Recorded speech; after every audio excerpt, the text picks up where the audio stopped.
Well, I made a little video here to show you some of the basics of circuit diagrams. You're going to be seeing these a lot if you're studying DC circuits and beyond that. And I try to just sporadically show them as we get started into capacitor circuits and things like that. So a lot of you will already be familiar with some things you've seen. I've shown probably one of the simplest diagrams that we could make. And what I've shown here on the left is what the actual setup might look like on the bench top. And on the right, how we turn that into a circuit diagram. You notice the difference here is on circuit diagrams, everything's very boxy. It's got kind of some specific symbols, and this allows us to have just a few symbols in our toolbox, and we just assemble them together. We connect everything with lines to represent the wires, and then it just makes it very easy, particularly if you're using some computer-generated diagrams. There's a lot of software out there that just allows you to have templates that you put together and makes it very quick and easy. So here's a battery symbol here. It's got long and short lines alternating, and sometimes you'll see just one long and one short. Sometimes you'll see multiple ones, and there's no, I guess, one convention for that. So just know that when you see the short line, kind of like a negative sign, that represents the negative end of the battery, because sometimes that's pretty important when you're dealing with electrolytic capacitors or LEDs and other diodes, or direction is important. So sometimes mark here that the plus would be on the top and the minus would be on the bottom. You'll see textbook authors do that too. We've got a switch included in this circuit. It's just a single loop circuit, so it really wouldn't matter where that switch was located. And then we've got two lamps that are in series with each other. You see there's just one loop around. There's not alternate paths that the electricity could take. So that's what we call series. You'll see lamps indicated a lot of times with these X's, but other times you'll see that somebody will write like a little filament inside there to represent a lamp, and either one is okay. So that's what a series arrangement looks like. And then if we look at the two lamps arranged in a different way, now we've made a parallel circuit, and you'll see a couple of places where we have what's called junctions. This is where the positive end of the battery makes a connection with both lamps. There's a little wire that kind of splits off and goes behind and makes contact with the second lamp. And over here on the circuit diagram is where that junction is located. And then I'll circle another one here in red. This bottom junction here is at that intersection of the wires.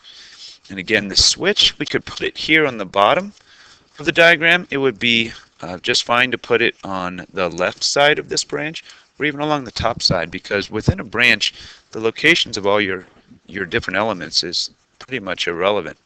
Now you couldn't put the switch in the other branch, because then it would control only lamp B and not the entire arrangement.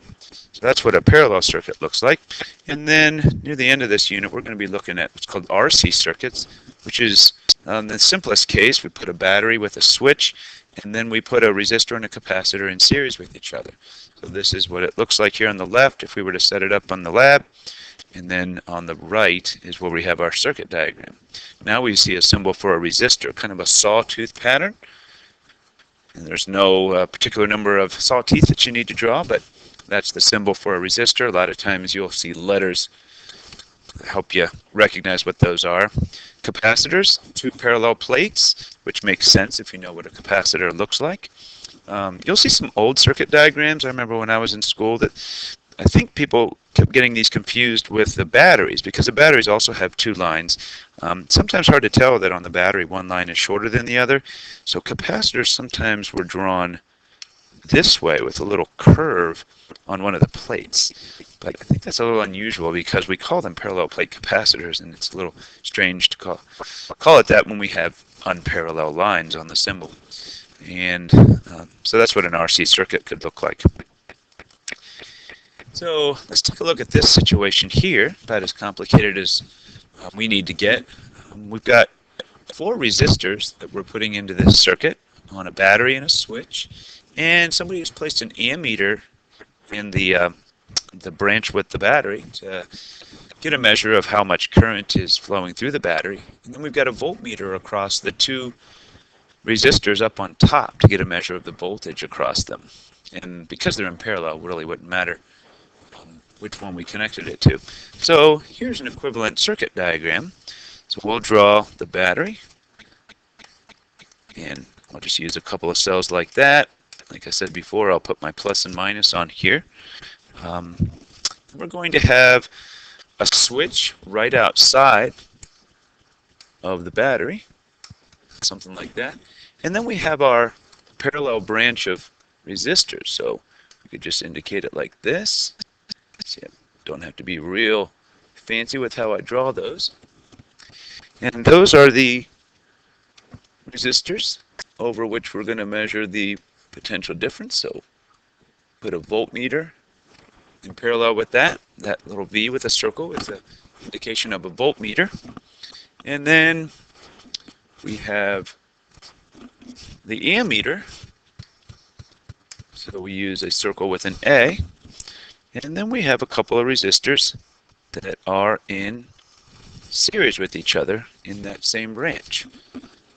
So pretty much laid out the way you see it there. And actually it really wouldn't matter if we kind of turn this around. You might be curious why I put my battery on the left instead of the right. But the truth is it doesn't matter as long as it's an equivalent circuit. And I don't know why. Maybe I'm just in the habit of putting my batteries on the left because I draw things from left to right and I write from left to right. I just always start with my battery and I just kind of go downstream from there. So lots of different ways you can do it. If you look around at enough circuit diagrams, you get comfortable with what they look like and do a few drawings yourself. You don't have to be super duper fancy with it, but just have enough recognizable symbols on there that everybody knows what you're talking about. I'm going to quit here, and hopefully that's enough. Any more questions, of course, you know where to see me.